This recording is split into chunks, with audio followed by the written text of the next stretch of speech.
así después también nos queda tiempo para poder charlar un poco. Bueno, bien, ahí les dejo el mail después por si llegan a necesitarlo para algo, quieren preguntarme algo, que les pase algún artículo de lo que comentemos hoy.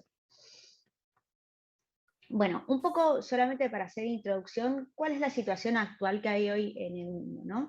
Y en el último siglo lo que se produjo fue un importante cambio en la prevalencia y la sobrevida de enfermedades en la niñez. El mundo está en una situación de cambio epidemiológico que está caracterizado por un número creciente de pacientes con enfermedades crónicas. Lo que se ha visto es que a nivel mundial la proporción de niños y niñas y adolescentes con enfermedad crónica que interfiere en las actividades de la vida diaria, ha incrementado un 400% desde la década del 60 hasta el 2010, que es cuando están estos datos. Y en particular en la Argentina también se encuentra en una situación de transición epidemiológica, donde hay una disminución de la morbilidad y la mortalidad de enfermedades infecciosas y un aumento de la sobrevida de chicos que nacen críticamente enfermos y que probablemente evolucionen con secuelas o con problemas en su desarrollo ulterior, con complejidad médica o con necesidades especiales en salud. Y esto es un desafío importante, sobre todo en países como el nuestro, donde hay una importante desigualdad e inequidad, porque nosotros en nuestro sistema de salud convivimos con pacientes que requieren ultratecnología y enfermedades complejas y que van alcanzando cada vez más sobrevida, con pacientes que tienen desnutrición. Entonces, en el manejo público, esto es realmente un desafío para países como el nuestro, que están en vías de desarrollo. El desafío y lo que se propone es poder más atención en la calidad de los resultados a largo plazo, en el manejo de las condiciones a largo plazo, no tanto en los diagnósticos y las enfermedades, sino en las comorbilidades de estas condiciones de base y las consecuencias psicosociales que traen. Entonces, bueno, dicho esto como una pequeña introducción, pero me parecía que era importante saber que a medida que nosotros vamos avanzando en nuestra práctica profesional, sobre todo para los que somos más jóvenes, estas poblaciones que incluyen pacientes que van a tener desafíos en su desarrollo, en la mayoría, es una población que va a ir en forma creciente. Entonces yo me pensaba qué objetivos podíamos tener para esta clase, y bueno, algunos fueron poder comprender los conceptos de desarrollo, desafíos del desarrollo, que también en parte han estado hablando, adquirir herramientas para poder hacer una vigilancia o un monitoreo en el neurodesarrollo, identificar aquellas poblaciones que son de riesgo o que tienen un riesgo aumentado de padecer dificultades en su desarrollo, y mencionar estrategias de abordaje. Bueno, una de las formas de poder definir el neurodesarrollo es como un proceso multidimensional que va a comprender cambios que son continuos en el plano físico, en el plano intelectual y en el plano emocional y social. Y hay que tener en cuenta que el desarrollo es un proceso dinámico en el que participan el niño con sus características personales, que esto vamos a hablar un poco más adelante, y el ambiente, que se influyen mutuamente. Y no solamente impacta la fisiología, es decir, la natura, ni solo los cuidadores en la nurtura, sino con sus factores determinantes en el desarrollo, sino la interacción que ocurre entre lo que el ambiente aporta y las variables propias de la persona. Entonces, ¿qué son los desafíos en el desarrollo o los trastornos en el desarrollo? Son cuadros crónicos que son de inicio precoz y que tienen en común la dificultad de la adquisición de habilidades en el plano motor, en el lenguaje, sociales o cognitivas, y que van a provocar un impacto significativo en el desarrollo del niño.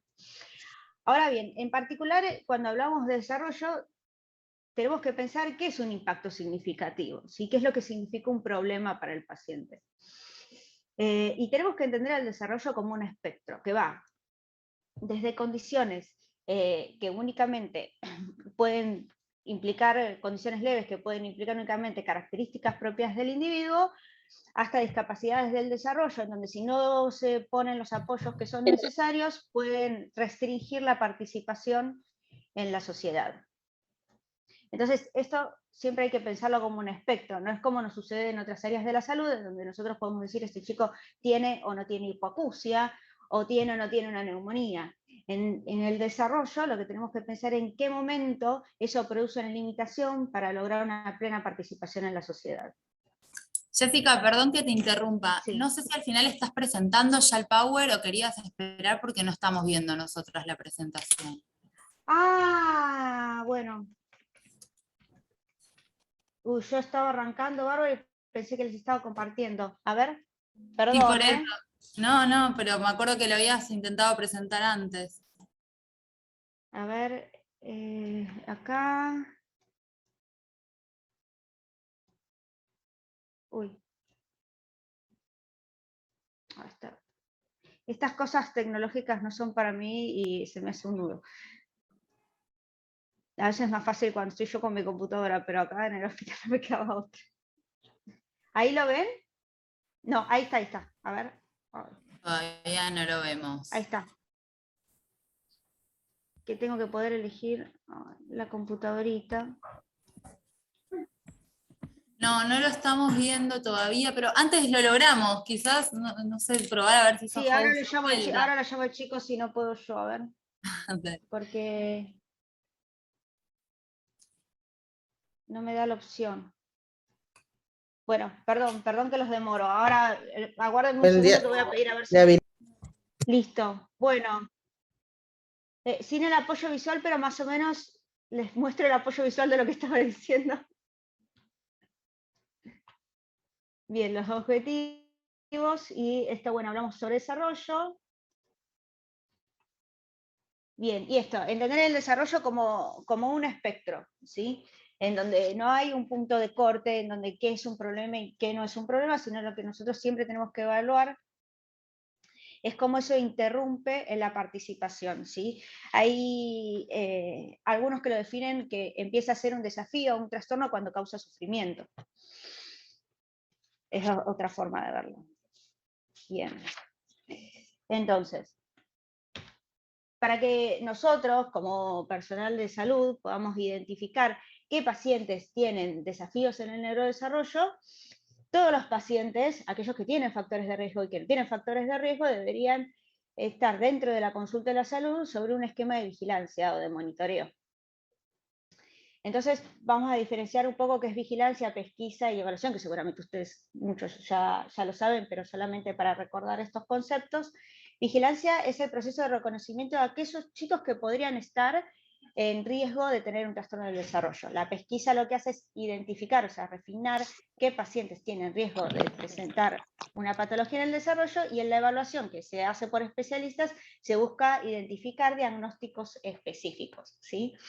Ahora más que nada nos vamos a centrar en la vigilancia, que es un proceso flexible, longitudinal y continuo de monitoreo del desarrollo del niño, que tiene lugar durante las entrevistas o durante los encuentros de salud. En nuestro país y en nuestro sistema de salud habitualmente esto lo suele hacer el pediatra, pero en otros lugares lo hace enfermería o lo hacen auxiliares de la salud. No necesariamente lo tiene que hacer el pediatra. Y la realidad es que la tendencia es que sean las propias familias y los propios padres quienes puedan monitorear el desarrollo de sus hijos y manifestar las preocupaciones. Lo que haría el sistema de salud y lo que haría el profesional de la salud es entrenar y darle herramientas a los padres para que ellos mismos puedan detectar si aparecen o no desafíos de desarrollo en sus hijos. Entonces, cuando pensamos en la vigilancia, hay diferentes componentes que permiten que esto se haga, que es poder atender y alertar a las preocupaciones de los padres, obtener, mantener y documentar una historia clínica que esté centrada en el desarrollo, poder identificar aquellos grupos de riesgo, los factores de riesgo y también factores protectores, mantener un registro exacto de los hallazgos y los procedimientos realizados y que esto se pueda transmitir no únicamente dentro del equipo de salud, sino en otros ámbitos donde los chicos se mueven, en la escuela, en el club. La observación certera del desarrollo del niño y el informe del mismo, y compartir información, como les decía, con otros profesionales que intervienen en los cuidados. Entonces, ¿qué es lo que dicen las últimas recomendaciones respecto a la vigilancia? Porque hay diferentes formas de hacer esto, ¿sí? Yo acá les cuento lo último que se publicó de la Academia Americana de Pediatría en el 2020, donde se sugiere la vigilancia en todas las consultas de salud y realizar un screening a los 9, a los 18, a los 24 y a los 30 meses, o siempre que surja una preocupación del pediatra o de la familia, y todavía se recomienda, pero esta recomendación está por darse de baja, hacer screening de autismo a los 18 y a los 24 meses. Yo acá le puse algunas herramientas que son las que tenemos disponibles acá en la Argentina. Para hacer vigilancia, el Milestone Tracker se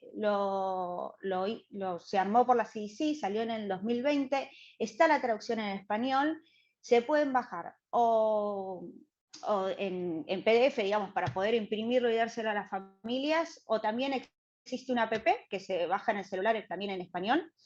Y lo que son hitos del desarrollo, no se usan más banderas rojas, sino que se usan hitos del desarrollo que se cumplen en el 75% de la población a esa edad, y lo que ellos buscan con esto es poder disminuir el tiempo de observar y esperar entre que uno detecte una dificultad y la intervención. Se les da a los padres, se les explica a los padres que ellos mismos puedan monitorear si sus hijos cumplen o no cumplen esos hitos. También a veces puede ir acompañado de videos, o sea, la CDC ofrece videos como para que puedan ver realmente, no sé, qué implica compartir un objeto. Por ejemplo, lo ven en poner un bebito y lo pueden ver como ejemplo.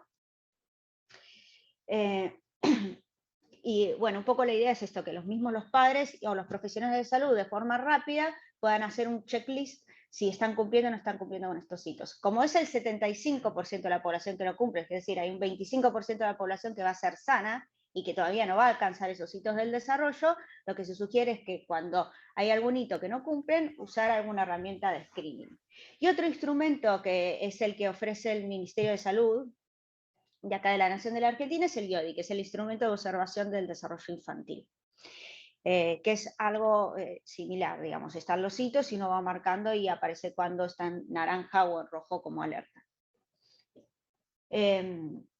En otros países, también está publicado en países sobre todo en vías de desarrollo, se utilizan entrevistas abiertas, o sea, preguntas abiertas para que los padres puedan dar información y a través de eso marcar si están cumpliendo o no cumpliendo hitos del desarrollo, si aparecen o no aparecen banderas rojas. Y herramientas de screening, es decir, no de vigilancia, está la PRUNAPE, que es el recomendado por la Sociedad Argentina de Pediatría. Hace poco se validó el ACQ3, creo que fue en el 2018. El ACQ3 es, lo deben conocer muchos, pero es un cuestionario que, a diferencia de la PRUNAPE, que necesita hacer el curso, que si bien para lo que son los cursos en desarrollo no es un curso caro, pero es la situación en la que estamos todos un montón, o sea, es difícil tener a toda la población o todos los profesionales de salud entrenados en la PRUNAPE, y que toma más tiempo en poder tomarlo. Puede tomar alrededor de 40 minutos, a diferencia de la CQ son una entrevista de 10-15 minutos. Y para el screening de autismo, el MChat. Y el ACQ, también les cuento, se validó con una buena especificidad y sensibilidad como herramienta. Lo que se ha visto es que sin realizar un screening de rutina, el 50% de los niños con desórdenes en el neurodesarrollo o el comportamiento no son diagnosticados antes de los 4 o 5 años, o hay un 30% de los pacientes con dificultades en el desarrollo, también se ha publicado, que no son detectados cuando uno no realiza en forma esquemática un monitoreo, una vigilancia y un screening. La SAP, las últimas recomendaciones de la SAP, que son del 2017, lo que dicen es realizar la vigilancia durante todas las consultas y hacer un test de screening, 2 test de screening que yo sugiero en la PRUNAPE antes de los 5 años, a los 18 y a los 30 meses. Bueno, entonces, ¿cómo podríamos abordar la vigilancia en el desarrollo? Bueno, primero algunas aclaraciones, ¿sí? Nunca generalizar evaluando solamente un área, ¿sí? Que un chico tenga desafíos en un área del desarrollo no quiere decir que la tenga en las demás. Sin embargo, las habilidades en un área o en un dominio pueden influir en la adquisición y en la evaluación de habilidades de otros dominios. Por ejemplo, un bebé chiquitito que tiene un trastorno motor y que no puede movilizarse para explorar, eso a largo plazo impacta en el nivel cognitivo, porque los bebés chiquititos aprenden a través de la exploración y del movimiento. Entonces siempre un área puede afectar a otra. Y cuando el área de desarrollo está comprometida, puede involucrar también otra área más. Y siempre tener esta idea de continuo, ¿no? Nunca hay puntos de corte exactos. Si bien hay herramientas que uno usa porque necesita estandarizar para también a veces poder acceder a algunos derechos, al CUD, entonces las herramientas diagnósticas todavía siguen siendo necesarias, hay que entender el desarrollo como un continuo. Los puntos de corte nunca son claros. Bien, entonces en la identificación de grupos de riesgo tenemos que va a haber poblaciones que nosotros vamos a identificar que tienen más riesgo de tener dificultades en el desarrollo. Y lo podemos pensar en 3 categorías. Aquellos que tienen un riesgo establecido, que nosotros ya sabemos que van a tener una dificultad en el desarrollo, por ejemplo, un paciente que pueda tener síndrome de Down, y el desarrollo está, la dificultad está bien documentada. Dificultades ambientales en el medio que rodea al niño, que vamos a hablar más en detalle después de esto, y biológicos, ¿sí? Condiciones patológicas asociadas que sabemos que aumentan el riesgo de tener dificultades en el desarrollo, pero que no necesariamente las tienen que tener. Y siempre hay que tener en cuenta que todos los factores de riesgo interactúan en un proceso dinámico y que existe el concepto de sinergia, o sea, todos los factores de riesgo son sumativos. No es lo mismo un prematuro que ha tenido una evolución fantástica, no tuvo displasia, egresó bien, con pecho materno, se fue a su casa, no tuvo ninguna complicación, que un prematuro que tuvo que estar un montón de meses en la terapia y que tuvo un montón de complicaciones. Bien, entonces vamos a pensar punto por punto cuáles pueden ser estos factores de riesgo, ¿sí? Factores de riesgo biológicos, yo les voy a mencionar algunos.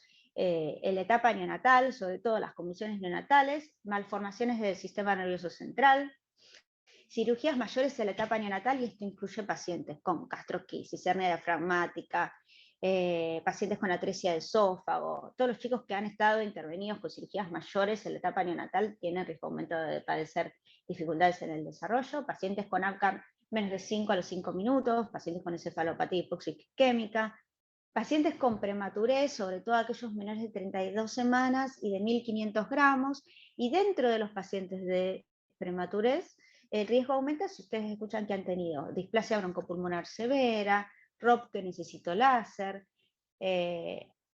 necrosis enteral que haya sido quirúrgica, o que hayan tenido hemorragias del sistema nervioso central, sobre todo si han sido grado 3 o 4, o leucomalacia quística.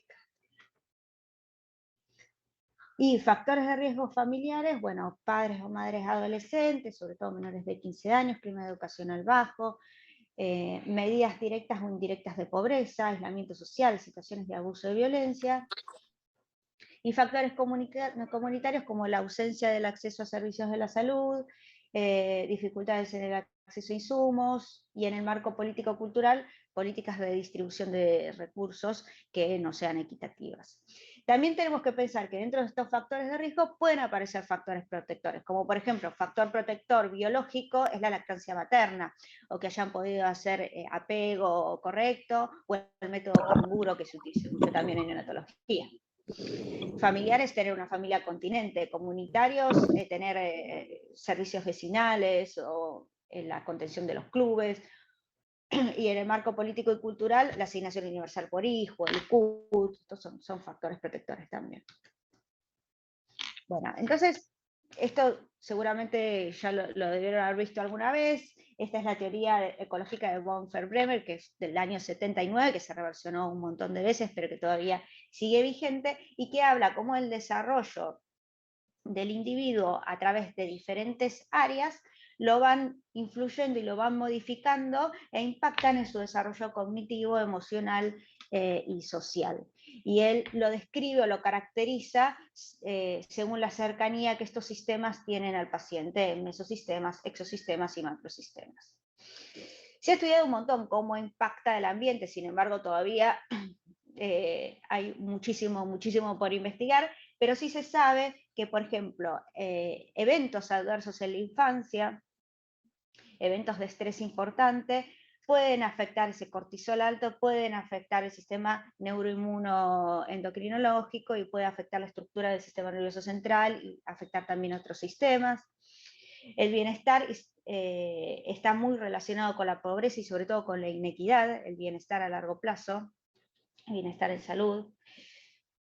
La exposición a factores de riesgo durante el embarazo, mamás fumadoras tienen más riesgo de RCIU, tienen más riesgo de tener trastornos por déficit de atención, en la exposición al alcoholismo, la exposición a drogas durante el embarazo, la falta de controles por dificultades en la accesibilidad, y los cuidados durante la crianza, es decir, que haya un apego que sea adecuado también impacta en la salud mental y en el desarrollo emocional a largo plazo. Entonces sabemos que el ambiente impacta fundamentalmente en forma directa en trastornos de la salud mental y en el comportamiento, y en forma indirecta en todas las áreas del neurodesarrollo. Un ambiente que sea inadecuado puede llevar a la pérdida de oportunidades que permitan un alcance máximo de potencial en cuanto a neurodesarrollo y calidad de vida. Lo que se ha visto es que en pacientes, el 43% de los niños menores de 5 años en países de bajos y medianos recursos no alcanzan su potencial en el neurodesarrollo. ¿Esto qué quiere decir? Que si bien puede ser que no tengan una dificultad en el desarrollo, nosotros no la veamos, ese chico no está alcanzando todo el potencial que podría haber tenido. A ver, bueno, más allá del impacto del ambiente, les quería mostrar cómo impacta esto en los indicadores de desarrollo, ¿sí? En los hitos del desarrollo. Esto es del 2020, lo hizo la CDC, es un trabajo multicéntrico, donde se tomaron hitos de desarrollo en 4 países, participó la Argentina, participó India, participó Turquía y Sudáfrica, me estaba olvidando el 4.º país. Y fíjense, bueno, acá estas son las curvas que muestran los diferentes países, acá en azul está la Argentina. Fíjense que en la India, en Turquía, en Sudáfrica y en Argentina, más o menos todos los chicos cumplen los mismos hitos a las mismas edades, ¿sí? En diferentes ambientes. O sea, el 76% de los indicadores fue a edades equivalentes. Sobre todo en el área motora, que es donde menos uno espera que pueda impactar el ambiente. Luego en el lenguaje impacta un poco más, y fíjense, donde hay más impacto es en las pautas de autocuidado. Acá no se ve bien, pero este hito que habla de autocuidado es tomar solito en una taza. Este celeste es Sudáfrica. Fíjense que antes del año, antes de los 10 meses, los bebés en Sudáfrica ya toman solos una taza. Y fíjense en Argentina, lo hace mucho más después del año. Esto tiene que ver con el tipo de crianza. En Argentina es mucho más proteccionista, y cómo impacta esto en el medio ambiente, en los hitos, en el desarrollo y en las habilidades que van teniendo respecto al autocuidado. Si esto cuando nosotros evaluamos lo tenemos que también tener en cuenta. Y acá está dividido por sexos. Lo que se vio por sexos, y esto también me pareció muy importante, porque siempre está el mito de que, bueno, no habla todavía porque es varón, esto todavía se sigue escuchando, el chico por ahí tiene 3, 4 años y dicen, bueno, no habla porque es varón. Bueno, lo que se vio es que las mujeres hablan, en general hacemos los hitos todo un poquitito antes, sí, siempre estamos un poquitito antes, pero sin una diferencia significativa. Las celestes somos las chicas, miren, fíjense que las mujeres apenas un poquitito antes, pero la diferencia no es significativa. O sea, varones y mujeres cumplen los hitos a la misma edad. En el único dominio en donde se vio diferencia, y esto también tiene que ver el ambiente y la crianza, es en el juego complejo. Fíjense, las mujeres lo cumplen antes, y esto tiene que ver mucho con el tipo de juego que se le ofrece a las nenas y con el tipo de juego que se le ofrece a los varones. Es mucho más habitual que a una nena al año le ofrezcan una muñeca para enseñar a alimentarla, a dormirla y demás. Entonces, los hitos de juego, fíjense qué corridos que están respecto a los varones. Y esto tiene que ver, sí, acá en el impacto del ambiente y en la crianza. Después, en todo lo demás, el 96% de los hitos son edades equivalentes para hombres y mujeres, ¿sí? Bueno, me decían que esto han estado hablando un poco antes sobre jerarquizar las preocupaciones de los padres. Nosotros sabemos que cuando hablamos de pacientes, del seguimiento de pacientes con condiciones crónicas, y acá se incluyen las condiciones de desarrollo, siempre se recomienda un seguimiento que sea centrado en la familia, es decir, que el paciente y que la familia sea gestor de su propia salud. Y esto no es en vano, quienes más conocen el desarrollo de sus hijos son los padres, ¿sí? Lo que se ha visto que las preocupaciones de los padres respecto al desarrollo de sus hijos son bastante sensibles y específicas, para poder detectar un trastorno en el desarrollo. La ausencia de preocupación sí tiene una especificidad más modesta, o sea, que los padres no tengan preocupaciones respecto al desarrollo no lo descarta, pero sí sabemos que todos son más preocupaciones, el riesgo de tener dificultades en el desarrollo es 11 veces mayor, y con una preocupación 7 veces mayor. Entonces, ahora vamos a ver un poco por áreas. Yo ya sé que estuvieron viendo el desarrollo típico de los pacientes, solamente para ver en la consulta cómo uno podría, qué preguntas abiertas podría hacer para encarar lo que es la historia clínica centrada en el desarrollo, y después vamos a ver algunas banderas rojas en áreas particulares, según las edades. Bueno, entonces vamos a ver la exploración del área de la comunicación, socialización, conducta, habilidades de la vida diaria, motricidad, cognición e integración sensorial. Bueno, respecto a la comunicación, sé que tuvieron una clase de vuestra, así que no voy a explayar demasiado, así también nos deja un poco de tiempo después para la charla. Tenemos que tener en cuenta que la comunicación va muchísimo más allá de las palabras, esto seguramente ya lo han hablado, tiene que ver con la utilización de los gestos. Siempre cuando se interroga en comunicación, y ay, perdón, que me pasé, seguí hablando y no vi coso, perdón. Bueno, antes de hablar de cada una de las áreas, les cuento qué es lo que tenemos que pensar cuando evaluamos cada una de las áreas, y estas son las trayectorias en el desarrollo. El desarrollo típico tiene que ver con poder ver de forma secuencial que se vayan cumpliendo los hitos de desarrollo. Cuando existe un área que está descendida respecto a las demás, hablamos de retraso del desarrollo, hablamos de retraso global de desarrollo cuando hay compromiso de 2 o más áreas. El retraso global de desarrollo es un diagnóstico que es transitorio y que a llegada a la edad de 5 años se confirma o no se confirma una discapacidad intelectual, ¿sí? No es retraso global de desarrollo en un paciente de 10 años. Luego se ven las desviaciones del desarrollo. Las desviaciones del desarrollo son comportamientos o son hitos que no son normales a ninguna edad, como por ejemplo la preferencia manual o que haya lateralización del uso de una de las manos antes de los 18 meses. Eso no sucede nunca, nunca es habitual. Entonces ahí tenemos que pensar en una hemiparesia, o que un paciente hable muchísimo más de lo que comprende. Eso nunca es habitual, eso es una desviación en el desarrollo. Y luego están las regresiones en el desarrollo, que se ven en algunas formas de autismo, donde hay pérdida de los hitos, pérdida de las pautas. Y ahora sí, hablando de comunicación,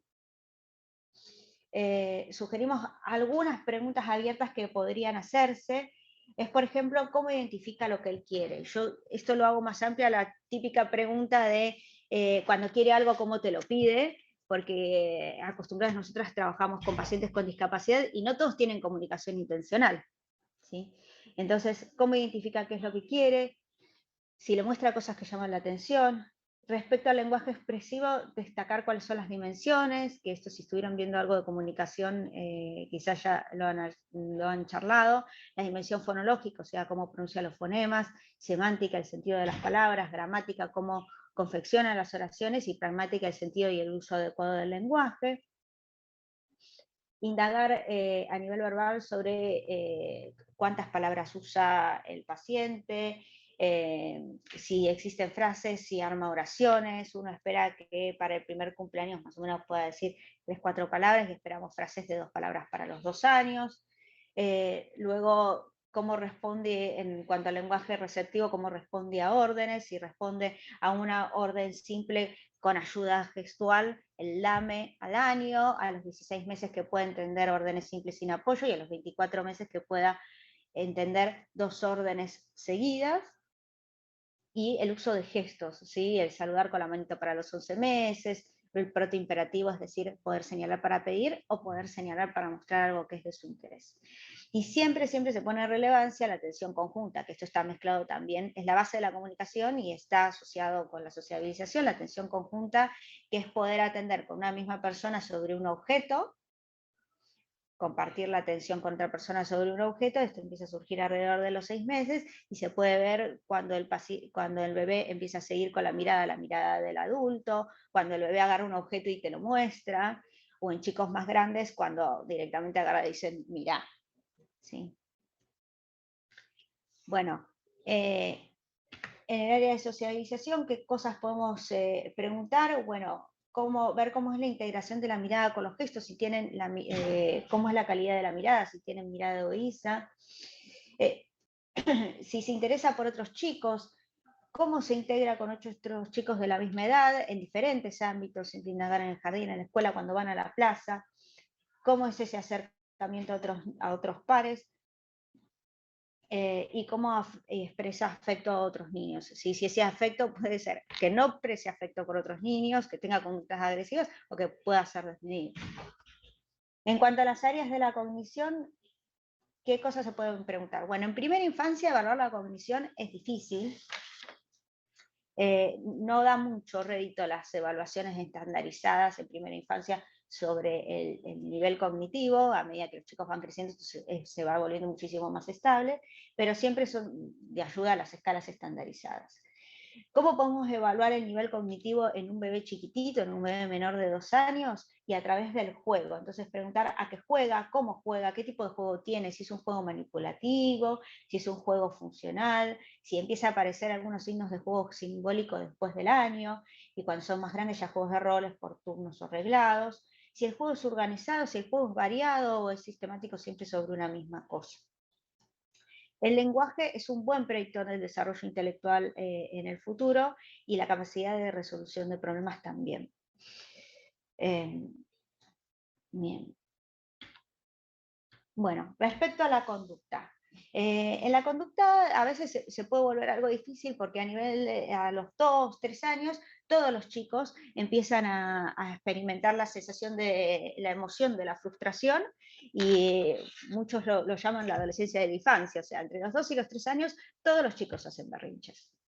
¿Sí? Entonces, ¿cómo identificar? Y acá volvemos de vuelta en esta idea de espectro, ¿sí? Del blanco y del negro. ¿Cómo identificar cuándo esto realmente es un problema?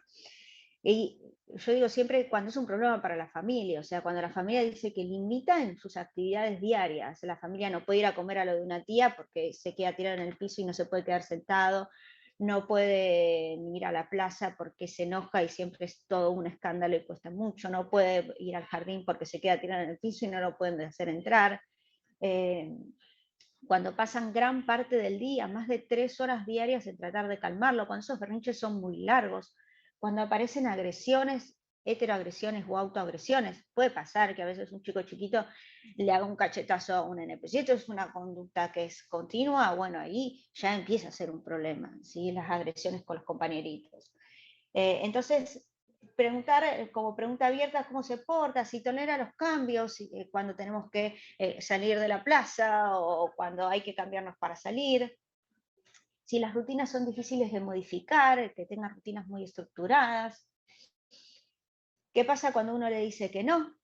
Que a los 2, 3 años todos los chicos se enojan, pero ¿cómo es ese enojo? ¿Se lo puede sacar rápido? ¿Uno lo distrae y rápidamente sale del berrinche? ¿O se queda en esa situación de enojo? Cuando se enoja, si se agrede, si agrega a los demás, y si logra, cómo es el nivel de actividad del niño. Entonces, si logra quedarse 15, 20 minutitos, en un chico ya más grandecito, de 2 años, se puede quedar sentadito escuchando un cuento, teniendo una misma actividad, o si todo el tiempo está pasando de una actividad a otra y no puede permanecer un tiempito sentado en una misma actividad. Y en cuanto a conducta, también interrogar sobre el sueño, cómo es la calidad del sueño. Si logra dormirse, si tarda más de 1 hora en poder dormirlo, si se despierta muchas horas durante la noche, cómo son esos despertares, si lo que están buscando es únicamente el contacto, o si cuesta muchísimo calmarlos durante la noche. La presencia de actividades repetitivas. Bueno.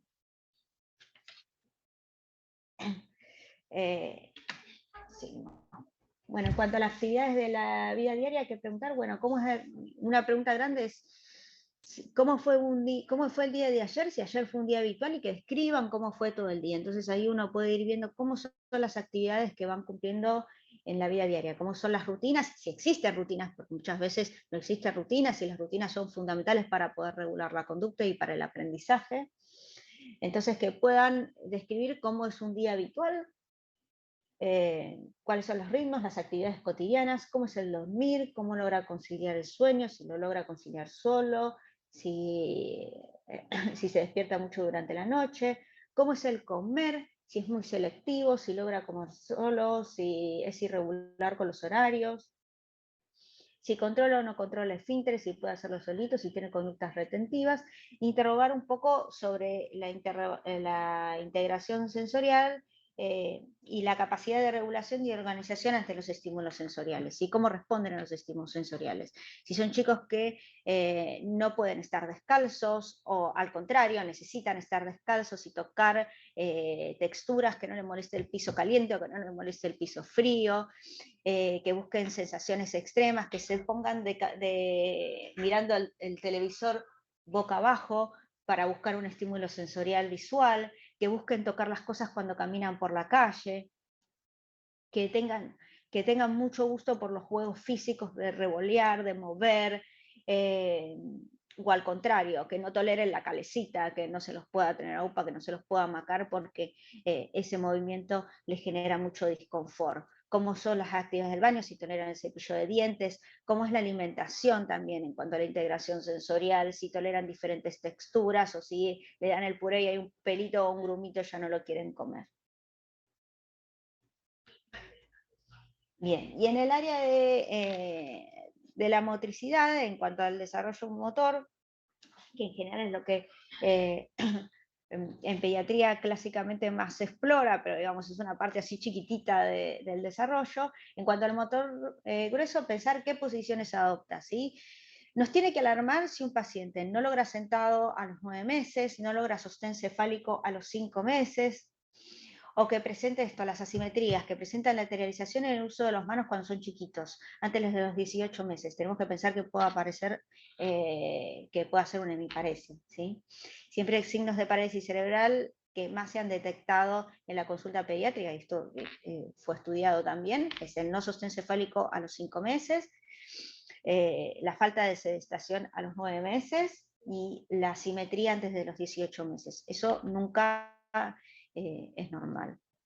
Y respecto a los reflejos, cuando se toman reflejos, la persistencia de los reflejos arcaicos, como el reflejo de Moro, más allá de los 6 meses, es un indicador de liberación piramidal, es un indicador de parálisis cerebral, y además es un indicador de parálisis cerebral de riesgo, o sea, que vaya a evolucionar con mayor discapacidad. Entonces esto, ¿sí? Siempre preguntar cómo se desplaza, cómo es la marcha, si la marcha es asimétrica. Si notan algo raro los padres cuando caminan, a veces no pueden describir que es asimétrica, pero sí pueden describir que camina raro. Entonces ahí uno lo desviste al chico y ve bien cómo es la marcha.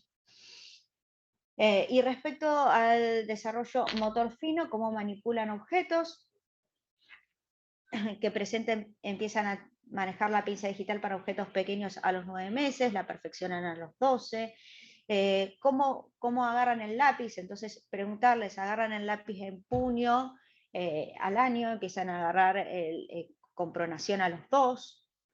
O si empiezan a agarrar con pinza cuadrúpeda a los 3, y después, bueno, ya el empuñamiento correcto del lápiz a los 4 años. O sea, cómo utilizar el lápiz, si pueden utilizar tijeras, si pueden hacer las actividades del jardín cuando empiezan a hacer el uso de tijeras, o poder copiar, pegar, ¿sí? Para poder evaluar la motricidad fina. Y es muy importante, sí, en el desarrollo motor, la evaluación directa y el examen físico, fundamental, a diferencia de por ahí otras áreas de desarrollo. Bueno, entonces vamos a ver un poco por edades las banderas rojas, como estamos de tiempo, estamos bien, más o menos bien. Pensarlas ahora un poco por edades, ¿sí? Bien, de 0 a 3 meses, ¿qué es lo que espera que un chico vaya desarrollando en el primer trimestre? ¿Sí? Nos tiene que llamar la atención un chico, a los 3 meses tiene que poder mirar correctamente de un lado al otro, mirar en forma circular. Si esto no lo hacen, nos tiene que llamar la atención. A los 3 meses todos los bebés son simpáticos.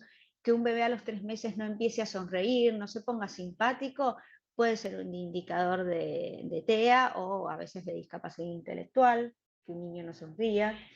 La falta de balbuceo, que no emita ningún tipo de sonido, que llore mucho y que sea un bebé difícil de consolar. Todos los bebés lloran, por supuesto, pero que sea un bebé que, ni siquiera teniendo la UPA, estos bebés que los padres te cuentan que lo tienen que subir al auto para sacarlo a dar vueltas a ver si se calma en el coche, que lo tengan que amacar en el cochecito, que tengan que hacer malabares para que se tranquilice, tienen que llamar la atención. Y que tenga rechazo al alimento, que no se prenda bien al pecho o a la mamadera, las dificultades en la succión, por hipotonía, también son indicadores de parálisis cerebral, las dificultades en la alimentación en edades tempranas.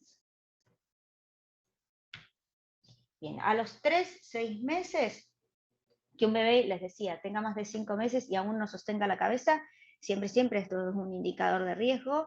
Les decía, los hitos motores, especial cuidado, porque acá el ambiente influye muy poco, ¿sí? Entonces, si un chico no sostiene bien la cabeza, tenemos que pensar que hay una dificultad y hay algún daño biológico, ¿sí? Que no intente ponerse de costadito, que no reaccione a los sonidos, que no fije con la mirada, que no muestre interés en mirar la cara de otras personas, que sea difícil darse cuenta de las emociones, o sea, que no sea un bebé expresivo, que no muestre tristeza, que no muestre que está contento, que tiene miedo, que no emita sonidos, esto se repite, y que llore mucho y que sea difícil consuelo, esto va a ser a todas las edades. Bien, en un bebé de 6, 9 meses, acá los bebés ya empiezan a explorar mucho más, que tengan dificultades para buscar con la mirada de dónde proviene el sonido, o sea, que haya una mirada y que automáticamente si entra alguien en una puerta, lo primero que hace un bebé que escucha un ruido es darse vuelta y buscar desde dónde viene el sonido, que los padres no noten esto. Que cuando los llamen por su nombre tienden a no responder, la mayoría de los bebés a los 9 meses responden a su nombre. Que le cueste mirar en forma sostenida y que huye con la mirada. Un bebé de 6, 7, 8, 9 meses, uno le charla y el bebé te mira, te sonríe, hay un intercambio. Que sea difícil poder interpretar las emociones, esto también se repite, que interactúe poco con otras personas, que tenga más de 8 meses y aún no se quiere de costado, no pueda sentarse por sus propios medios y que no sea capaz a los 6 meses de poder tomar objetos o juguetes. Bien, ya más grandecito, entre los 9 y los 12 meses, que acá es la etapa de exploración por excelencia, porque los chicos empiezan a desplazarse, que no se desplacen, que no repten o que no gaten, nos tiene que alertar, ¿sí? Un chico a los 9 meses necesita desplazarse y si no lo hace, hay que buscar siempre formas de movilidad temprana, porque que un chico siempre, para poder favorecer el desarrollo cognitivo en edades tempranas, necesita poder movilizarse para explorar, ¿sí? Entonces, que no se desplace, que no repte, que no gate, que se comunique poco o nada, con palabras, que tenga más de 11 meses y que no haga gestos, el saludar con la manito, aplaudir, que no baile, que no haga ninguna de todas estas monerías que normalmente hacen los bebés ya antes del año, o que no responda a su nombre o a su sobrenombre a los 11 meses, a los 9 meses, porque la mayoría, les decía, de los chicos a los 9 meses ya responden a su nombre. Entre los 12 y los 18 meses, que manifiesten poco interés en el entorno, que lloren frecuentemente y que sea difícil de consolar otra vez, que no señalen para pedir o para mostrar, aunque sea a mano llena, que no hagan esto, ¿sí? Que no respondan a su nombre, que prefieren jugar siempre a lo mismo o que tengan movimientos repetitivos, ¿sí? A ver, movimientos repetitivos que sean estereotipados, todos los bebés les encanta repetir porque es la forma del aprendizaje. En general, los chicos cuando les gusta una canción quieren siempre la misma, cuando aprenden a hacer una monería la hacen todo el tiempo, aprenden a saludar por la manita y van así que parece que están en campaña y saludan a todos. Eso es habitual. Lo que no son habituales son los movimientos repetidos estereotipados y que además uno los quiere sacar de ahí, de ese foco de atención, y se enojan, ¿sí? Si empieza a golpear la mesa, golpear la mesa, golpear la mesa, y uno lo distrae y lo único que quiere es seguir golpeando la mesa, o que haga movimientos con las manos que son estereotipados, uno los quiere sacar de acá, eso tiene que llamar la atención.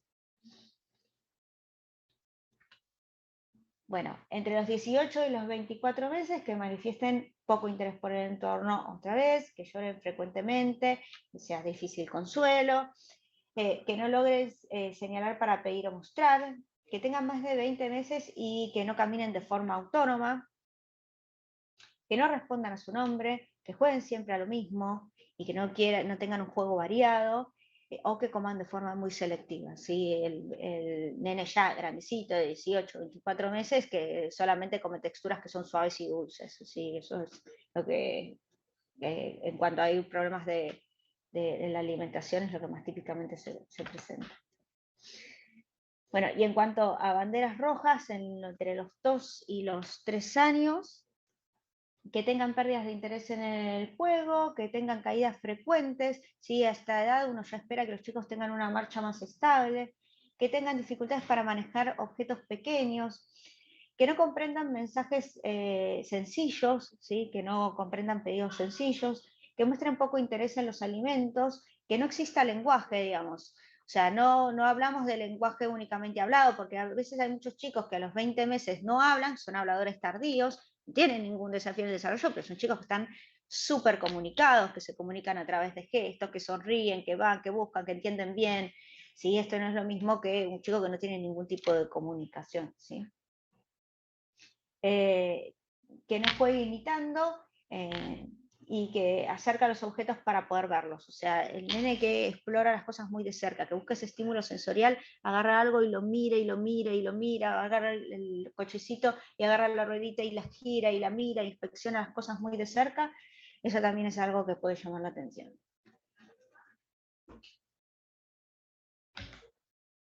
Bien. Por la frecuencia, les quería señalar cuáles son las señales más frecuentemente tempranas que se ven en los trastornos del espectro autista, que a los 6 meses no sonríen, ¿sí? Que no sonríen cuando uno les sonríe, esto, ¿sí? Que les decía, un bebé que a los 3 meses no se pone simpático, que a los 6 no empieza a estar simpático, que a los 10 meses no responde el nombre, que a los 12 meses no silabea o no interactúa con gestos, que a los 16 meses no diga ningún tipo de palabra suelta, o a los 24 meses no diga frases de 2 palabras. Y yo les agrego la ausencia de conductas de imitación antes del año. ¿Sí? Eso también puede ser un indicador de trastornos del espectro autista y también de discapacidad intelectual, que no haya conductas de imitación antes del año, ¿sí? Que uno les saluda, que aplaudan, que bailen cuando uno les... Y a toda edad que pierdan habilidades sociales, comunicativas, motoras, cognitivas, a cualquier edad puede ser indicación de TEA. Les decía, dentro de las trayectorias de desarrollo, la regresión puede ser, es una de las formas en las que se puede presentar todos los trastornos del espectro autista. Y el escaso contacto visual a toda edad. Bueno, importante siempre considerar la presencia de retrasos, desviaciones o regresión en cada una de las áreas que nosotros podemos evaluar. Entonces, ya terminando, vamos a pensar, cuando nosotros pensamos en el diagnóstico, lo podemos pensar en 3 dimensiones, ¿sí?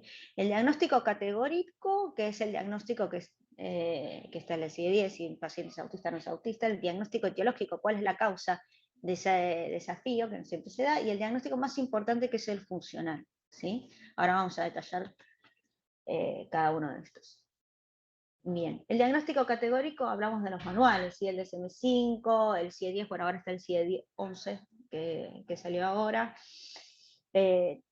Los manuales de diagnóstico, el diagnóstico categórico, un paciente tiene o no tiene parálisis cerebral, tiene o no tiene trastorno del espectro autista, ¿sí? A veces en edades tempranas puede ser difícil de categorizar, porque como vamos a ver hay muchísima plasticidad cerebral y el desarrollo puede modificarse muchísimo en edades muy tempranas. Y además hay habilidades como las funciones ejecutivas que en primera infancia todavía no aparecen, entonces poder categorizar en edades muy tempranas es difícil. El desarrollo comprende evolución y hay que realizar un seguimiento periódico y ver si es necesario recategorizar el diagnóstico que se dio. Puede ser que algunos pacientes aún no reúnan criterios requeridos para un determinado diagnóstico, igual pueden tener dificultades y siempre hay que intervenir de todas maneras.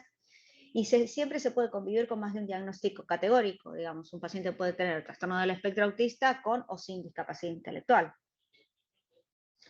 Y bueno, esto sí, siempre ofrecer tratamiento más allá del diagnóstico categórico en las áreas en donde se aparezcan problemas. Cuanto al diagnóstico etiológico, buscamos el diagnóstico específico, puede ser información de utilidad para la familia, porque a veces eso nos puede dar información sobre el pronóstico, y esto está muy estudiado. Las familias quieren saber cuál es el pronóstico y cuál es la evolución de sus hijos, y saber en forma temprana cuál es el pronóstico sobre la condición de sus hijos también les ayuda a tener una mejor planificación familiar y poder abordar de mejor manera en la planificación familiar las discapacidades de sus hijos. Y también favorece la búsqueda de terapias disponibles y de terapias específicas.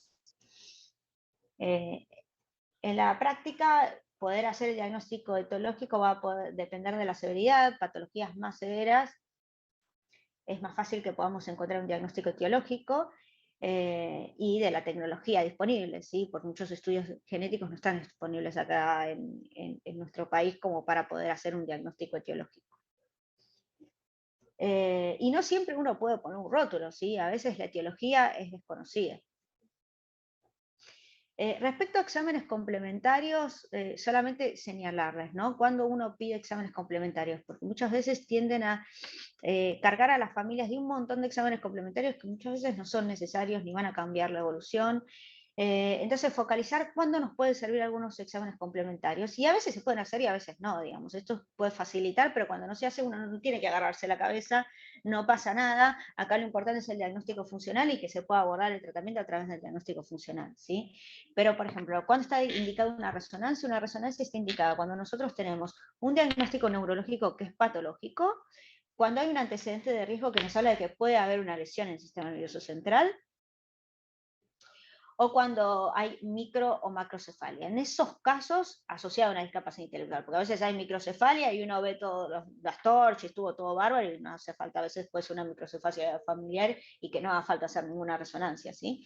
Pero cuando hay alguna alteración asociada a examen físico que es patológico o hay algún antecedente de riesgo, la resonancia nos puede ayudar a poder ver bien cuál es el diagnóstico etiológico y poder ver si es una enfermedad que sea evolutiva o no evolutiva, o es una lesión no evolutiva como una parálisis cerebral. La resonancia puede ser de ayuda.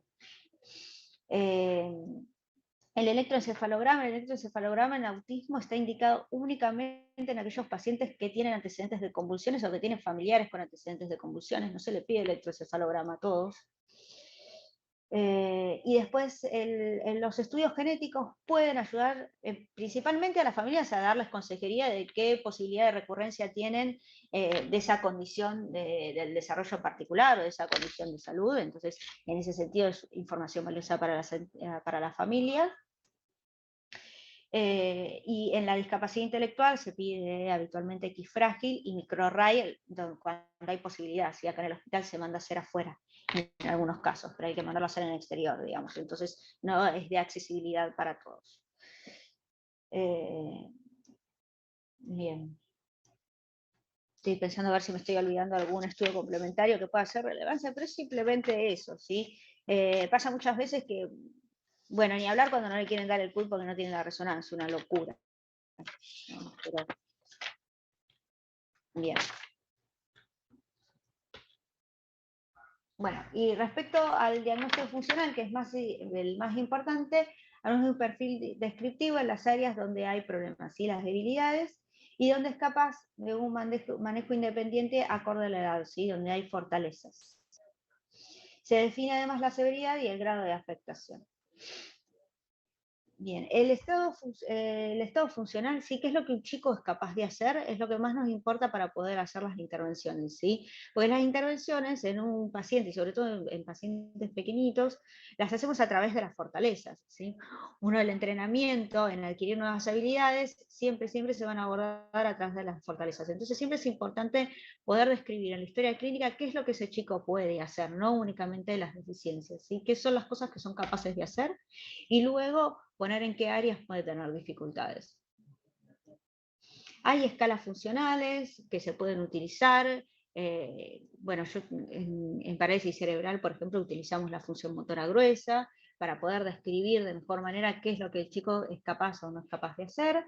Y siempre enmarcarlo dentro de la CIS, de la Clasificación Internacional del Funcionamiento y la Discapacidad de Salud, que también ofrece herramientas y marco teórico para poder describir a los pacientes en cómo funcionan, cómo son los funcionamientos de esas estructuras, qué actividades son capaces de hacer esas estructuras y cómo logran participar en la sociedad con sus habilidades. Bien, entonces, en definitiva, cuando nosotros hacemos la historia clínica centrada en el desarrollo, lo que tenemos que describir son factores de riesgo y factores protectores con los que cuenta el paciente y sus familias, cuáles son las preocupaciones de los cuidadores principales, y siempre tomar otras fuentes de información, la escuela, los clubes, bueno, cuando son pacientes que ya tienen dificultades en el desarrollo, están en tratamiento, pedir informe de los terapeutas de esto para los pediatras, que a veces no lo hacen, y poder estar en comunicación con los terapeutas sobre qué es lo que observan, porque son los que más cercanamente tienen al chico todos los días y más conocen el funcionamiento de ese niño o niña. y tener en cuenta los niveles diagnósticos categóricos, que no siempre se puede hacer, etiológico, que no siempre se puede llegar al diagnóstico etiológico, y el más importante, el funcional. Bueno, tenemos un ratito, solamente les voy a mencionar esto, ¿sí? De por qué es tan importante y por qué hay tanto hincapié, sobre todo en los últimos años, en poder detectar tempranamente los desafíos en el desarrollo. Bueno, como les decía antes, principalmente porque es beneficioso para las familias, ¿sí? Ya hay evidencia de que retrasar el diagnóstico empeora la salud mental de los padres. Esto tiene que ver con que cuando los padres tienen un diagnóstico temprano, tienen un pronóstico temprano sobre cuáles son las dificultades en las que se van a abordar, esto permite que tempranamente puedan tener soporte económico y emocional para poder atravesar las dificultades que vienen. Entonces mejora muchísimo el curso, y indirectamente obviamente los padres o los cuidadores principales, al tener mejor salud mental y al cuidar su estado emocional, pueden cuidar mejor a sus hijos. Y porque aprovecha mejor la neuroplasticidad y mejora el funcionamiento, ¿sí? La plasticidad cerebral es la capacidad del sistema nervioso central de poder responder a los cambios del medio externo, ¿sí? Estímulos sensoriales y del medio interno. Y esa capacidad de respuesta es máxima durante los primeros 5 años de vida, sobre todo los primeros 2 años de vida, y sobre todo el primer año de vida, que es lo que se está explorando últimamente. La neuroplasticidad es tanta cuando los chicos son chiquititos porque el aprendizaje es tanto, ¿sí? Uno nunca va a aprender tanto a lo largo de su vida como aprende los primeros años de vida.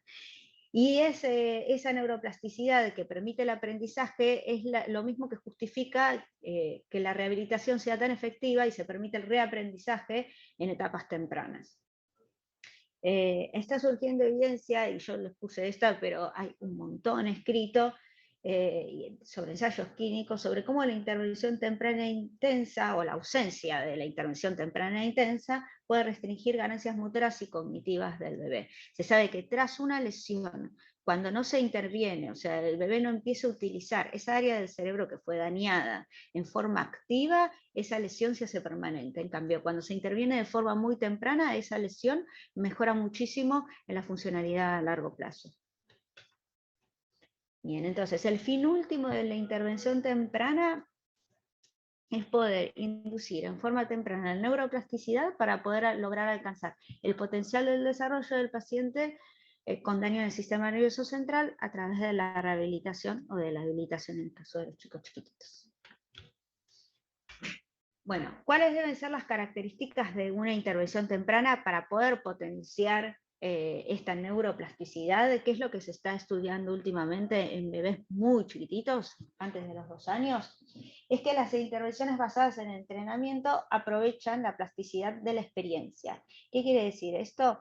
Que los chicos aprenden mejor y se rehabilitan mejor cuando lo hacen a través de movimientos activos y autoiniciados. O sea, buscar que el bebé se mueva por su propia voluntad, que tenga movimientos activos, que sean orientados a una tarea en particular, como por ejemplo alcanzar un juguete, ¿sí? Con repetición intensa, y que sea relevante y motivante para el niño. Ahora, el desafío es cómo hacemos en un bebé pequeñito, incluso están estudiando las intervenciones antes de los 6 meses, para poder lograr todo esto, para lograr un movimiento que sea autoiniciado, que sea orientado a una tarea, que sea con repetición intensa, que sea relevante y que sea motivante para el niño. Ahí está el desafío, y están surgiendo un montón de programas para poder ver cómo podemos abordar esto en pacientes tan chiquititos. Lo que sin duda se está viendo es que las intervenciones tienen que ser individualizadas, o sea, tienen que ver con las características biológicas del paciente, el tipo de lesión que tiene y las características y fortalezas que tiene ese bebé en particular. Sobre ambientes enriquecidos, es decir, trabajar a través de los pacientes, de los cuidadores y de las familias, para que puedan crear ambientes que ofrezcan oportunidades de aprendizaje y que sean centradas en el paciente, o sea, las motivaciones que tiene ese niño en particular. Entonces, por eso se está trabajando tanto en intervención temprana, en intervenciones que sean mediadas a través de los padres, que sean durante las rutinas diarias, o sea, esta idea de el paciente que va a puertas cerradas 3 veces por semana en la terapia sin intervención de los padres, se está dejando de lado y se está reemplazando por la idea de que las intervenciones tienen que ser a través de las familias, con el entrenamiento de los padres, para que ellos mismos puedan detectar oportunidades de aprendizaje en los niños, en los bebés, y puedan ofrecer oportunidades de aprendizaje en la casa integradas en las rutinas diarias. Y esto va a permitir la repetición intensa, que sea relevante y que sea motivante para el niño. Bien, entonces cuando pensamos los objetivos de cuáles van a ser las intervenciones, esto es la clasificación internacional de funcionamiento. Háganme así con la cabeza si ya lo vieron, que yo creo que sí. Sí, buenísimo, está bien. Es la clasificación internacional del funcionamiento, que bueno, ya tiene más de 20 años. Cuando surgió todo este día del funcionamiento, las intervenciones estaban pensadas, bueno, ¿cómo hacemos para mejorar la función de las estructuras que son dañadas? Es decir, si el niño tiene una estructura dañada, ¿cómo nosotros podemos, a través de las intervenciones, mejorar el funcionamiento de esas estructuras? Y a poquitito esto se fue corriendo hacia las actividades, cómo nosotros podemos hacer para poder mejorar esas actividades, que pueda hacer más actividades, que adquieran nuevas habilidades, y luego con el tiempo se fue corriendo hacia la participación. O sea, el fin último de nuestras intervenciones es que nuestros pacientes puedan participar de forma total en la sociedad. Y participar, estamos hablando de que todos los chicos puedan hacer lo mismo que se espera que un chico haga a esa edad, de la manera y con los apoyos que sean necesarios, ¿sí? De maneras diferentes, pero que puedan participar en la sociedad de igual forma.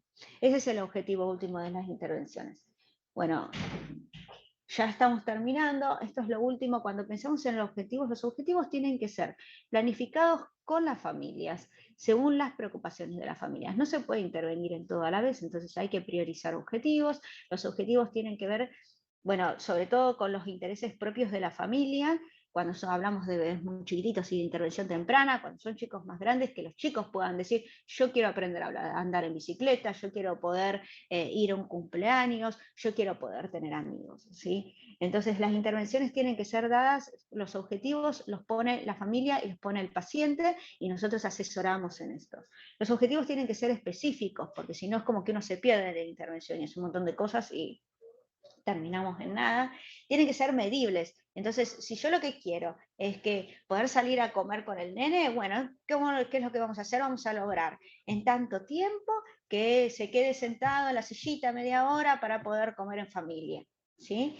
Que sean alcanzables, ¿sí? Poner expectativas que nosotros con diferentes escalones podamos alcanzar ese objetivo, ¿sí? O sea, que sean objetivos que son realistas, que sean relevantes para la familia del paciente, esto que hablábamos antes, y que sean en un tiempo determinado. Bien, y después el trabajo en equipo, ¿sí? Si nosotros estamos hablando de los objetivos, no son de las terapias, los objetivos son del paciente, ¿sí?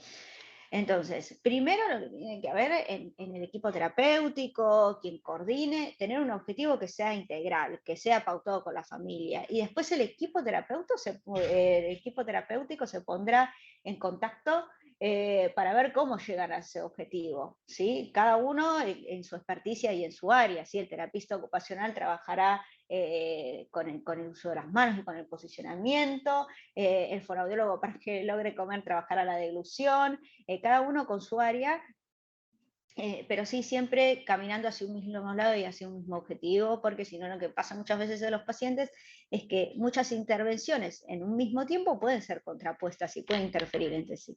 Entonces acá lo fundamental es la comunicación. No siempre todos los pacientes tienen la suerte de tener un equipo que integre todo su abordaje, que es la situación ideal, pero sí también existe el teléfono, existe el WhatsApp, podemos hablarnos entre nosotros y se pueden planificar reuniones por más que no se trabaje en un mismo ámbito para poder estar comunicados o buscar alguna vía de comunicación a través de cuadernos, de teléfonos, de mail, o sobre todo de poder hablar por teléfono para ver que coincidan los abordajes y que todos tengamos un mismo lenguaje y que no tenga que ser el paciente el que lleva y traiga la información sobre qué es lo que están trabajando en un lado o en otro, ¿sí?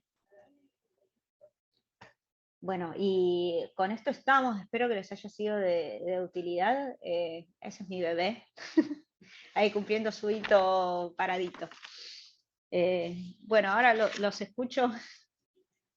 Me gustaría saber si están usando algún método de monitoreo, de screening, quizás los centros de salud, en el Pinero, cuando uno lee siempre el impedimento más grande de poder hacer vigilancia central en el desarrollo es las pagas, que son bajas, Entonces, sobre todo para la consulta pediátrica, poder tener el tiempo de poder hacer todos los cuestionarios, el monitoreo, el screening y todo, si no te lo pagan, es difícil que los profesionales de la salud lo puedan hacer, y el tiempo de las consultas. El tiempo de la consulta pediátrica está medida en 15 minutos, es imposible poder conocer a las familias, identificar cuáles puedan ser las barreras, en qué ambiente se mueven los pacientes en 15 minutos. Y poder evaluar cómo es el desarrollo y poder describir cómo es el desarrollo del paciente en esos 15 minutos. O sea, acá y en todo el mundo siempre la barrera es el tiempo que se le dedica a la consulta en salud y las pagas a los profesionales de salud.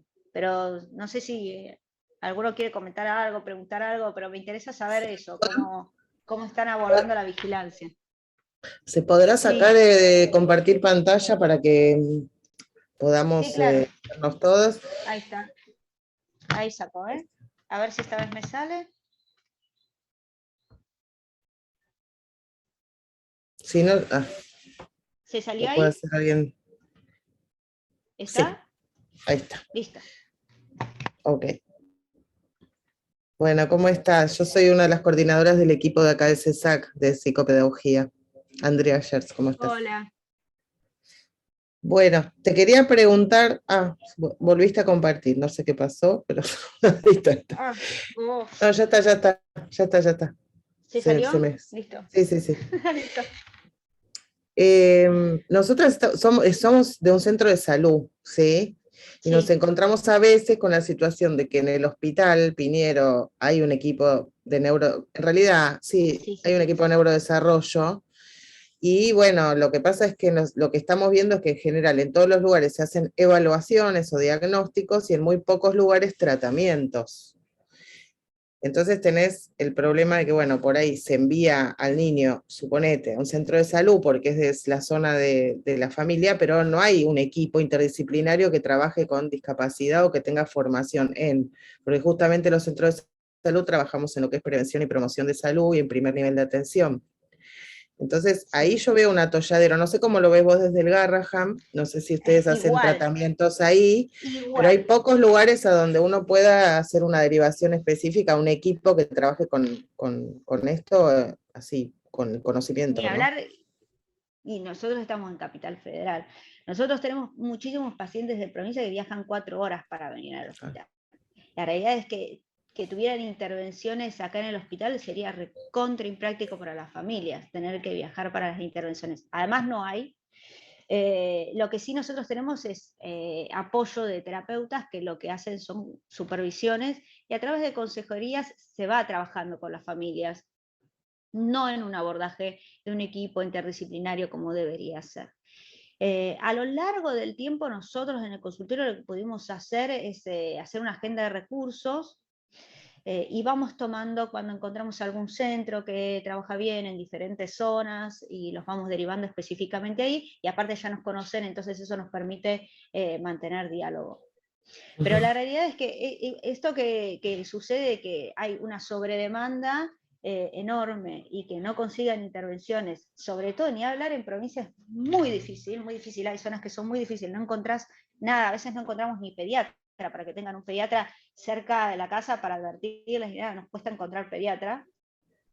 Y es un problema que también se ve en el mundo, no es único de Argentina. En muchos países lo que están haciendo es esto, ir a intervenciones que son mediadas con padres, porque las intervenciones que son mediadas con padres lo que te permite es que no sean estas intervenciones 3 veces por semana, entonces te permite tener más pool de pacientes. Si se entrena a los padres para poder intervenir en las rutinas diarias, en las actividades diarias que el paciente tiene a través de los padres, la intervención termina siendo más intensa y descarga un poco la demanda sobre el sistema de salud. Entonces, muchos centros lo que están haciendo es esto, ¿sí? Ver a los pacientes quizá cada 15 días o cada un mes y trabajar a través de los padres. Eso es una de las soluciones que se está encontrando en el mundo y que muchos centros terapéuticos están encontrando. Trabajar a través del entrenamiento de los padres. Pero sí, para nosotros es un problema también, a veces porque hay algunas, qué sé yo, quienes trabajamos muchísimo con el Hospital Jorge, nosotros de provincia también, les derivamos mucho, más de la mitad de sus pacientes terminan siendo nuestros. Pero realmente es un desafío conseguir, aparte hay pocos terapeutas, cuando ni hablan en el nivel público, porque lo que les pagan se van al privado, o sea, no dejan de trabajar en el sector público porque no les es redituable, entonces hay muy poquito. Hay muy poquito para estimulación auditiva, no encontramos nunca, y eso después retrasa muchísimo el equipamiento de los audífonos. Es una dificultad que está en todos lados. Acá intervenciones no hay, lo que sí tenemos es un kinesiólogo que vea a nuestros pacientes, tenemos kinesiólogo, tenemos terapista ocupacional y tenemos un audiólogo.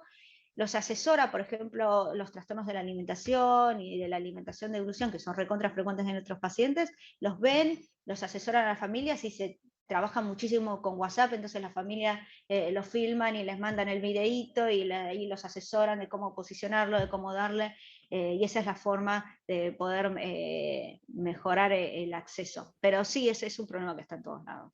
O sea, no hay dispositivos de atención propios del Garrahan para gente que viva acá, te digo, que viva en la ciudad. De intervenciones, no. Porque también a veces lo que... hacemos... Sí. No, lo que te decía, que me parece que es súper importante en el caso de los pacientes que tienen estas dificultades de poder hacer derivaciones protegidas, porque ¿qué pasa? Te llegan con un papelito, por ejemplo, acá en el centro de salud ha llegado, chicos, suponete, derivados del Garrahan, para una intervención que uno sabe que es compleja, que es de equipo, y que es de largo tiempo, y que es de especificidad, y tampoco se puede dar respuesta, y por ahí la familia se vino hasta acá, ¿entendés? Eso son cuestiones propias de nuestro sistema de salud pública, y que termina estando en manos de que los profesionales nos consigamos el teléfono del otro, nos comuniquemos y logremos alguna red ahí. Pero bueno, dejo a mis compañeras charlar. Estamos intentando, y desde el ministerio, les cuento, estoy un poco off the record, y un poco de iniciativa de Majo, que era jefa de nuestro consultorio, se está intentando poder crear una red para esto, para poder hacer derivaciones protegidas y que nos conozcamos, porque en realidad lo que hacen las redes son los vínculos, o sea, es el conocerse, no mandar a través de una nota. Con los pacientes que mejor nos va y que mejor hemos podido trabajar son los que nosotros conocemos a los equipos terapéuticos por nombre y nos llamamos por teléfono y decimos, mirá, lo veo tal cosa, la mamá me decía que le preocupa tal otra, podrían empezar a trabajar esto. Lo que hacen los vínculos son las redes. Es muy difícil hacerlo sin el marco institucional, o sea, hacerlo desde un consultorio que en definitiva somos nosotras. Una de las estrategias que pudimos poner es poner un celular que conseguimos, eso sí, nos lo dieron acá en el hospital, y les mandamos el número de teléfono a los pacientes para que los terapeutas nos escriban y los llamamos por teléfono. Pero si no hay una estructura del Estado, esto es una cosa muy artesanal y que se pierde siempre un poco, porque dentro de todos los pacientes en algunos logramos hacer vínculo y en otros no.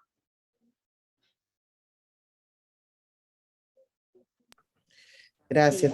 Sí, ahí ahí está Marcela y Gabriela. A ver, no sé quién es Marcela y Gabriela. A ver, Marcela. Hola, ¿cómo estás? Yo soy Almirante Brown, trabajo en un CAPS y trabajo con el Hospital Jorge, conozco el Hospital Jorge.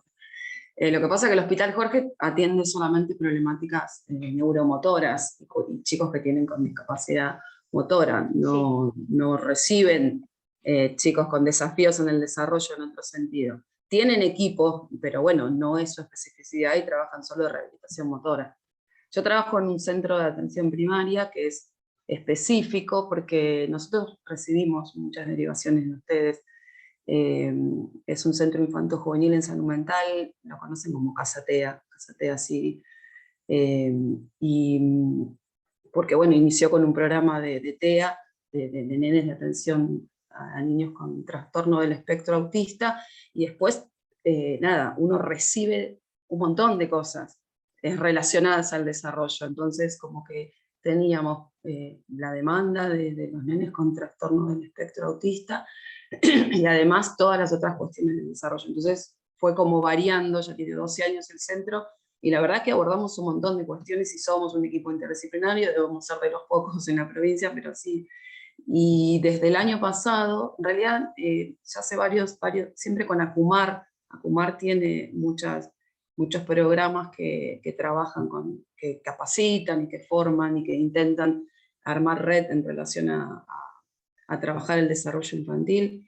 Venimos haciendo capacitaciones, de hecho tenemos capacitación en PRONAPE, que después la replicamos con nuestros colegas, con nuestros compañeros pediatras, digo, de las otras salas, porque el único centro es el nuestro, con estas características, con equipos interdisciplinarios, psicólogos, psicopedagogos, trabajador social. Después nos vamos sumando un montón de programas que ahora hay, que van cambiando, digamos, de acuerdo al cambio de los gobiernos, pero ahora hay unos de primeros años que arman como espacios, zonas de crianza, se llaman, que trabajan con embarazadas y con nenes.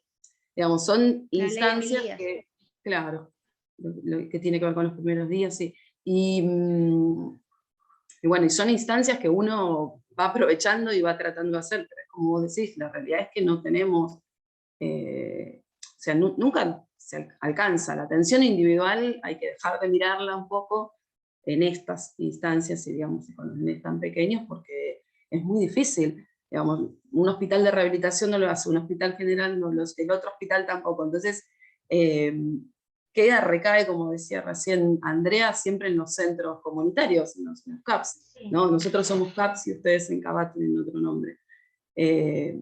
Pero bueno, digo, entonces es difícil estas instancias. Por ahí nos correspondería a los que trabajamos con primera infancia o con niños en todas las áreas, en hospital, en rehabilitación, hospital general, qué sé yo, pensar esto de las redes y pensar también desde el lugar de cada uno qué es lo que uno puede hacer, sumando a, bueno, a ese padre que va golpeando puertas por todos lados, pidiendo, sufriendo por lo que le está pasando a su nene, y no encuentra respuesta. Entonces, a veces las respuestas de decir, bueno, no, acá no tenemos espacio, acá no se atiende tal o cual discapacidad o dificultad o desafío o trastorno, quieran llamarlo, hace que, bueno, que el sufrimiento continúe. Digo, tal vez repensar los que trabajamos en salud y en la atención primaria y en todos los ámbitos de salud, más en salud pública, bueno, tener una mirada que aloje un poco esa dificultad, escuchar un poco, porque nosotros recibimos familias que vienen evaluados por ahí en un hospital y la evaluación fue una consulta con el neurólogo que lo mandó a hacer,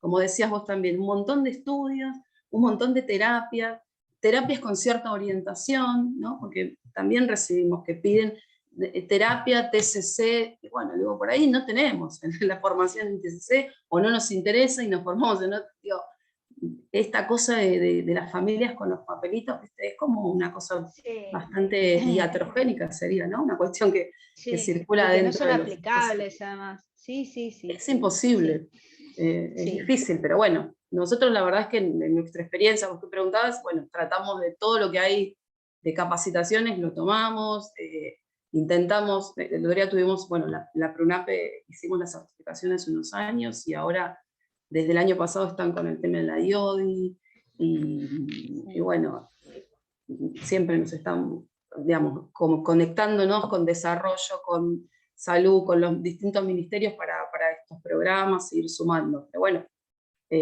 no es difícil. Pero bueno, no es la realidad es imposible. que cuando uno lee las recomendaciones de cómo deberían estar cuidados de estos pacientes, y si se lee sobre lo que serían los cuidados coordinados, ¿no? Como esto de que los pacientes tengan acá la complejidad de poder tener las evaluaciones, pero que después puedan tener un vínculo en sus comunidades y un soporte en sus comunidades, que estén centrados en la familia y en su lugar de origen.